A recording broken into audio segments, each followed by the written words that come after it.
Welcome to The Explainer. Today, we're tackling something absolutely crucial: how modern pharmaceutical teams can actually digitize the batch certification workflow without losing even an ounce of human accountability or regulatory control.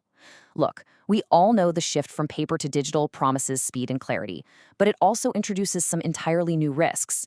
So, how do we ensure our electronic systems are capturing reality, rather than just putting a shiny digital gloss over bad data? Well, that's exactly what we're going to map out today. Okay, here's our game plan for this layered approach. We're going to start by designing the raw workflow rules, then clarify the qualified person's ultimate authority. After that, we'll secure our digital perimeter by looking at the system landscape, electronic signatures, exception handling, and finally, cybersecurity. We've got a lot of ground to cover, so let's get right into it. First up, designing the certification workflow. The foundational rule you have to remember here is that a digital system must serve a meticulously planned physical workflow, not the other way around. If a process is fundamentally broken on paper, digitizing it is just going to make it break faster. Picture the certification workflow as a strictly gated path. You see, certification isn't just some final stamp, it's the culmination of a very specific sequence. You start with the batch completing, the records being assembled, the data undergoing strict review, and only then do you reach QP certification. Each phase has a strict owner and a defined entry condition. If the inputs are incomplete, the system should literally block the workflow. This ensures nothing reaches the qualified person unassembled or unchecked, no orphaned tasks, and definitely no undocumented shortcuts. Now, a massive piece of this puzzle is the segregation of duties, which is perfectly captured by the maker-checker principle. The maker is the person performing the task and recording the primary data. The checker, on the other hand, independently verifies it. It's that classic trust but verify rule. The crucial takeaway is that the person making the data cannot be the sole approver, and the checker must actually have the competence to challenge the data. A simple rubber stamp check adds absolutely zero real assurance. All right, moving on to the QP's non-delegable act. Once all that data is perfectly assembled and rigorously checked, who actually makes the final call?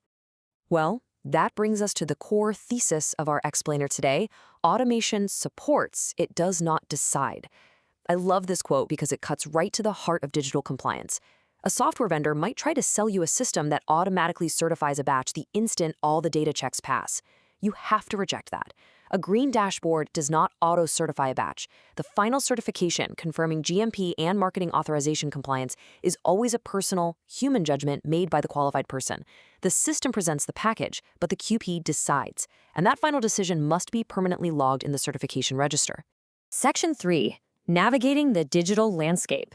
Now that we've established the human element, let's explore the actual software infrastructure. Think about how tangled this digital landscape is. Your electronic batch record doesn't just live in a vacuum.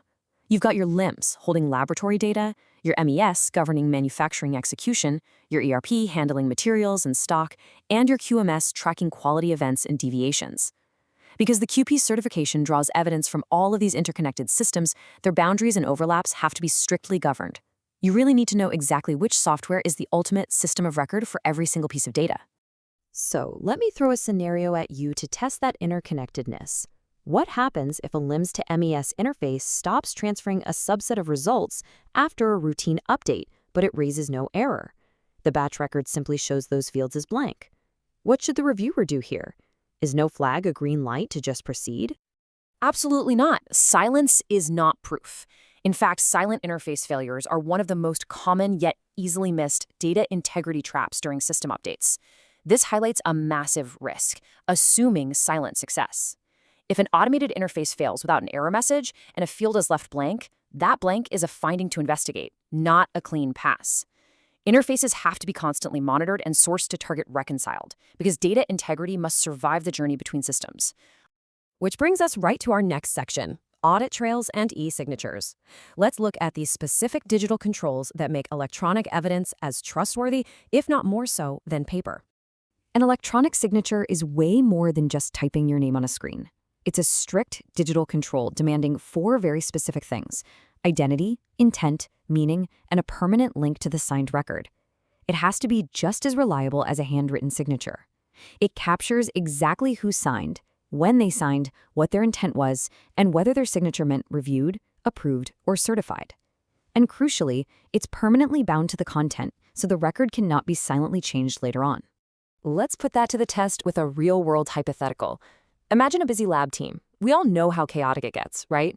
So to save time, they decide to use a single shared lab manager login account to sign off results.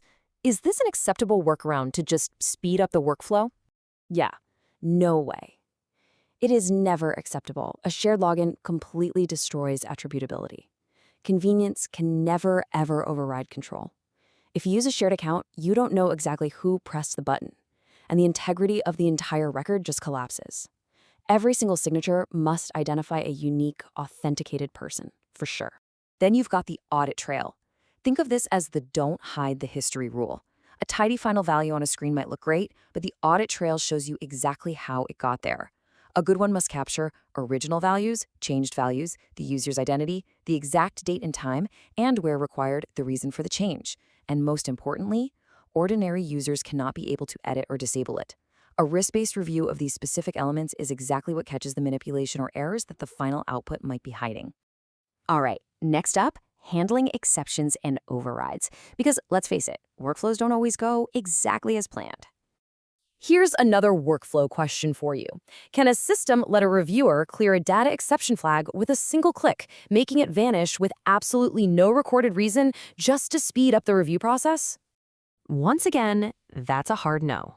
Silent clearing hides potential problems. While review by exception is a highly efficient way to work, it completely fails if flags can be dismissed unseen.